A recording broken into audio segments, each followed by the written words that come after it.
Assalamualaikum warahmatullahi wabarakatuh. Waalaikumsalam warahmatullahi wabarakatuh, Bapak. Selamat sore Bapak Ibu semuanya. Sore Bapak. Saya yang akan mendampingi Bapak Ibu selama 10 menit ke depan. Saya Rahmat Adi, calon pengajar praktik. Saya kepala sekolah di UPTD SMP Negeri 2 Kuanyar.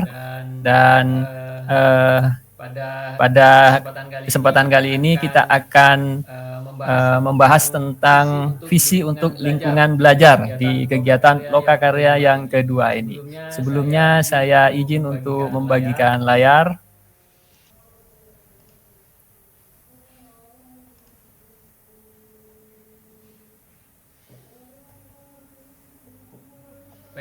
Baiklah Bapak Ibu, di Lokakarya yang kedua ini kita akan banyak berbicara tentang visi untuk lingkungan belajar, utamanya tentang keyakinan kelas. Namun sebelum itu biar semangat kita tetap terjaga, kita ice breaking dulu Bapak Ibu, setuju ya? Setuju, Pak. Bapak Ibu, tolong perhatikan ke kamera saya. Di sini tangannya diletakkan di depan semua. Di depan, perhatikan di depan wajah Bapak Ibu semua. Oh, depan wajah, siap. Ya. Ketika saya Bapak Ibu perhatikan tangan saya yang ada di layar Bapak Ibu. Fokuskan ke kamera saya. Ketika saya meletakkan tangan saya ketika saya mengucapkan telinga, maka Bapak Ibu harus meletakkan tangan Bapak Ibu ke telinga. Bisa ya? Dengan fokusnya tetap ke arah kamera saya. Bisa dipahami Bapak Ibu? Bisa, Pak. Ya, oke, langsung saya kita muncul layar Pak Rahmat. Gimana ini, Pak? bisa dipin dulu, Pak. Silahkan dipin layar Maksudnya saya. gambarnya Pak Rahmat tuh nggak keluar, Pak. Maksudnya cuman ikon aja kayak gangguan sinyal. Oke, tapi bisa mendengar suara saya Pak David ya? Bisa. Oke, silahkan difokuskan pada suara saya. Jika saya bilang telinga, maka tangan Bapak Ibu arahkan ke telinga. Seperti itu. Oke, siap. Hitungan ketiga. Hidung. Ada yang keliru ke dahi tadi. Siapa? Bu Nurul Karimah ya. Oke, kita ulang lagi. Mata. Benar semua, bagus. Satu kali lagi. Telinga. Ayo, ada yang bingung. Oke, kita beri tepuk tangan untuk Bapak Ibu ice breaking kali ini. Sebelum kita masuk ke materi, perlu saya sampaikan untuk kesepakatan pada siang ini adalah kita fokus kita pada kegiatan hari ini, kita fokus penuh. Kemudian apabila ada yang ingin ditanyakan atau ingin menjawab pertanyaan, saya persilakan untuk raise hand dan akan saya persilahkan. Bapak Ibu, adapun alur pembelajaran pada sore hari ini, yang pertama adalah ice breaking, tadi sudah kita lakukan, kemudian dilanjutkan dengan materi inti, yakni curah pendapat, curah gagasan, kemudian dilanjutkan dengan diskusi, dan nanti akan diakhiri dengan simpulan dan refleksi dari Bapak Ibu. Nah, yang pertama di sini sudah ada tujuan pembelajaran kita pada sore hari ini adalah CGP dapat menunjukkan kemampuan dalam membuat keyakinan kelas. Bapak Ibu tentu kemarin sudah banyak membaca, mempelajari dan mendalami materi tentang modul tentang keyakinan budaya positif ini, utamanya tentang keyakinan kelas. Dan saya ingin coba untuk memantik pendapat Bapak Ibu nih. Nah, dengan pertanyaan yang pertama, mengapa keyakinan kelas bukan peraturan kelas saja? Kira-kira siapa yang mau berpendapat? Bapak Ibu kan sudah mempelajari kemarin. Nah, baik, Ibu Siti Rahayu, saya persilakan Ibu. Ya, terima kasih Bapak. Menurut saya, kenapa tidak tata tertib itu nggak Pak nggih? Mengapa bukan peraturan kelas? Mengapa keyakinan kelas bukan peraturan kelas? Kalau menurut saya peraturan kelas itu hampir sama dengan tata tertib yang ada di kelas itu, Bapak. Lah, Hampir kalau sama ya. tata tertib, anak-anak itu mungkin mematuhinya itu tidak secara konsisten gitu, Bapak, nggih. Kadang Tidak mungkin terus-menerus dia Bu ya. melanggar peraturan yang ada di kelas tersebut. Tetapi kalau keyakinan, apa yang dia yakini, kita tuangkan bersama-sama keyakinan satu kelas itu, kita tuangkan di dalam sticky note mungkin Pak, tertulis di sticky note. Karena kalau sudah keyakinan mereka, mereka itu akan yakin untuk melaksanakan hal tersebut. Sehingga kalau sudah ya anak-anak itu pelaksanaannya bisa secara konsisten dan juga bisa bertanggung jawab atas keyakinan yang disepakati tersebut. Karena berasal dari murid tersebut Ibu ya. Iya, betul. Dari keyakinan Ya. masing-masing peserta didik kita. Baik, terima kasih Ibu Siti Rahayu. Jadi sebenarnya sama saja kalau menurut Ibu Siti Rahayu. Hanya saja kalau peraturan atau tata tertib itu anak-anak tidak konsisten, kadang masih dilanggar. Tetapi kalau keyakinan karena membuat sendiri, maka kemungkinan untuk konsisten sangat besar seperti itu. Atau mungkin ada yang punya pendapat lain? Satu lagi mungkin saya persilakan. Saya Bapak Pak. Ahmad Dafiq, silakan. Baik, hanya menambahkan saja ya dari yang disampaikan Bu Siti Rahayu. Jadi kalau peraturan itu memang biasanya bersifat sepihak, hasil buatan dari guru yang harus diikuti oleh peserta didik. Jadi kalau datangnya Dipatuhi, cuma ya, dari betul. ya harus dipatuhi. Efeknya karena seperti itu ya akan banyak yang pelanggaran-pelanggaran itu akan sering lebih muncul, akan lebih sedikit kalau itu berasal dari murid yang menyepakati, murid yang akhirnya berkomitmen dan yang melaksanakan yang disebut dengan keyakinan kelas. Itu dari saya Pak, terima kasih. Baik, luar biasa. Ditambah penguatan lagi dari Bapak Dafiq. Jadi kalau keyakinan kelas itu memang dari diri siswa sehingga akan dipatuhi. Tetapi kalau tata tertib karena sepihak sifatnya, guru yang membuat atau sekolah yang membuat, siswa diminta untuk mematuhi, meskipun mungkin banyak siswa yang tidak setuju atau tidak sepakat dengan tata tertib yang diberikan oleh sekolah. Jadi seperti itu yang mengapa keyakinan kelas, bukan peraturan kelas saja. Nah, Bapak Ibu mungkin sudah banyak yang mencoba mengimplementasikan di sekolah ya Bapak Ibu. Kita ke pertanyaan yang kedua, mengapa keyakinan kelas penting untuk terbentuknya budaya positif? Nah, ini kaitannya dengan budaya positif di sekolah. Silahkan, mungkin ada yang ingin berpendapat. Ibu Musrifah, saya persilakan Bu Musrifah. Terima kasih Bapak atas kesempatannya. Mengapa keyakinan kelas penting untuk terbentuknya budaya positif? Sesuatu apa yang kita yakini itu berasal dari hati kita, kesadaran kita untuk melakukannya dengan ikhlas seperti itu Bapak.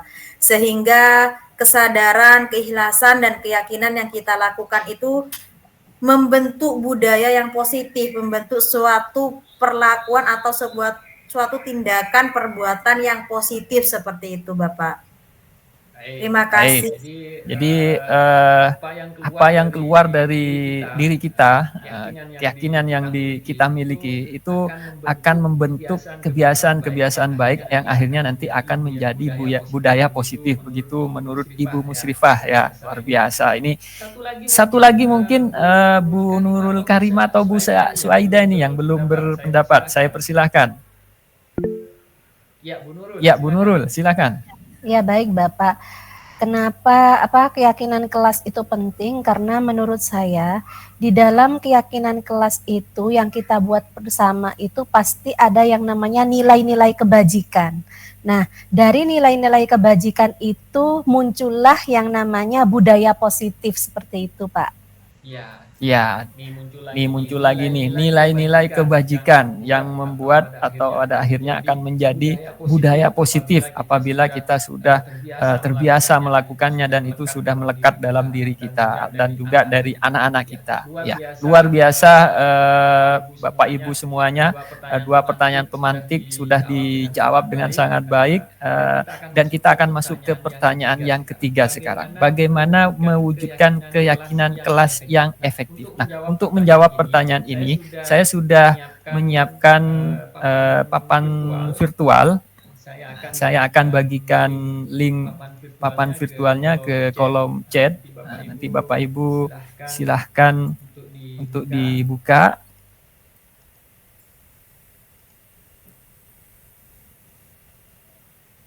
Ya, silahkan masuk dulu ke kolom chat yang sudah saya kirimkan.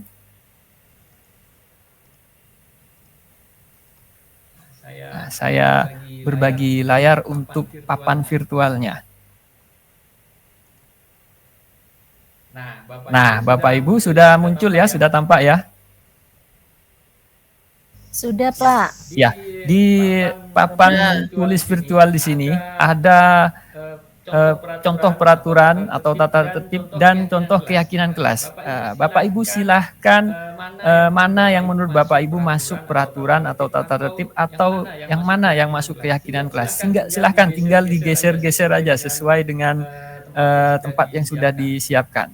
Silakan digeser-geser, tidak usah bersaling tarik ya, tidak usah tarik-menarik ini. Ya, oke, sudah beberapa sudah masuk ke keyakinan kelas, beberapa juga masuk ke peraturan atau tata tertib. Oke, luar biasa. Bapak Ibu sudah bisa membedakan mana yang masuk kalimat atau kata-kata yang merupakan keyakinan kelas dan mana yang merupakan peraturan atau tata tertib.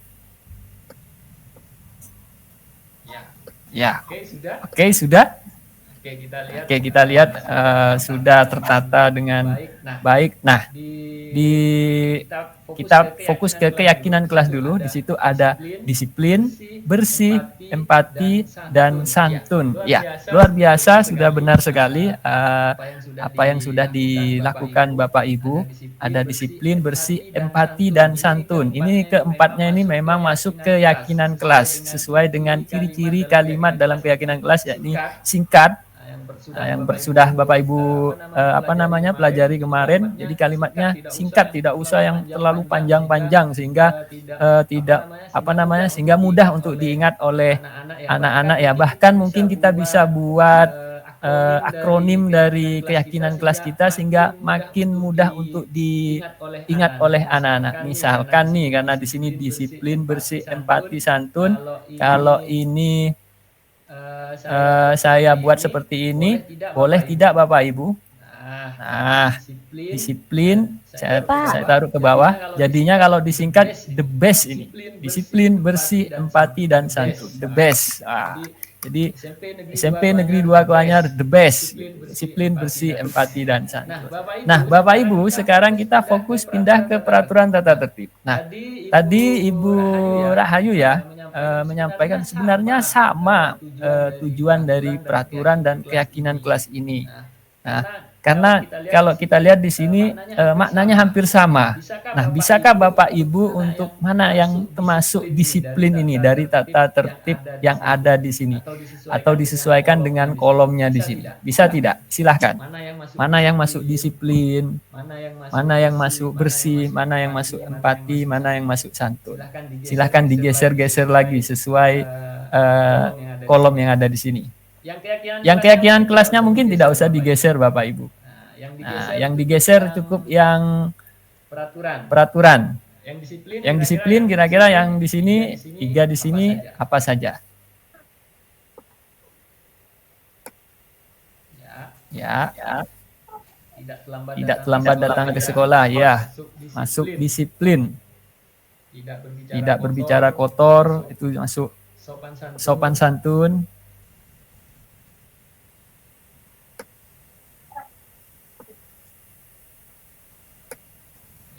Ya. Dilarang melakukan tindakan kekerasan, kira-kira masuk yang mana Bapak Ibu?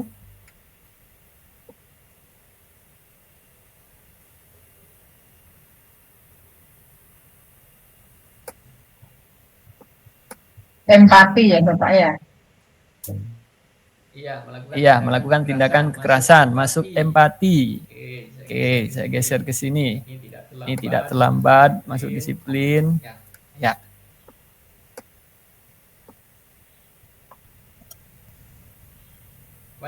Wajib mengenakan seragam rapi dan bersih. Boleh saya taruh di sini ya? Oke. Oke, sekarang saya minta pendapat dari Ibu Suaidah. Yang disiplin. Kenapa kok yang disiplin ini yang peraturan tidak terlambat, wajib menyelesaikan. Ini kok sama tujuannya dengan keyakinan kelas yang disiplin. Silakan Bu Suaidah. Baik Bapak, terima kasih untuk 3 poin, yaitu tidak terlambat datang ke sekolah, wajib mematuhi tata tertib, dilarang bolos, itu termasuk disiplin, karena itu bertujuan untuk mendisiplinkan anak, begitu Bapak, agar anak tersebut mendisiplinkan anak, begitu. Terima kasih.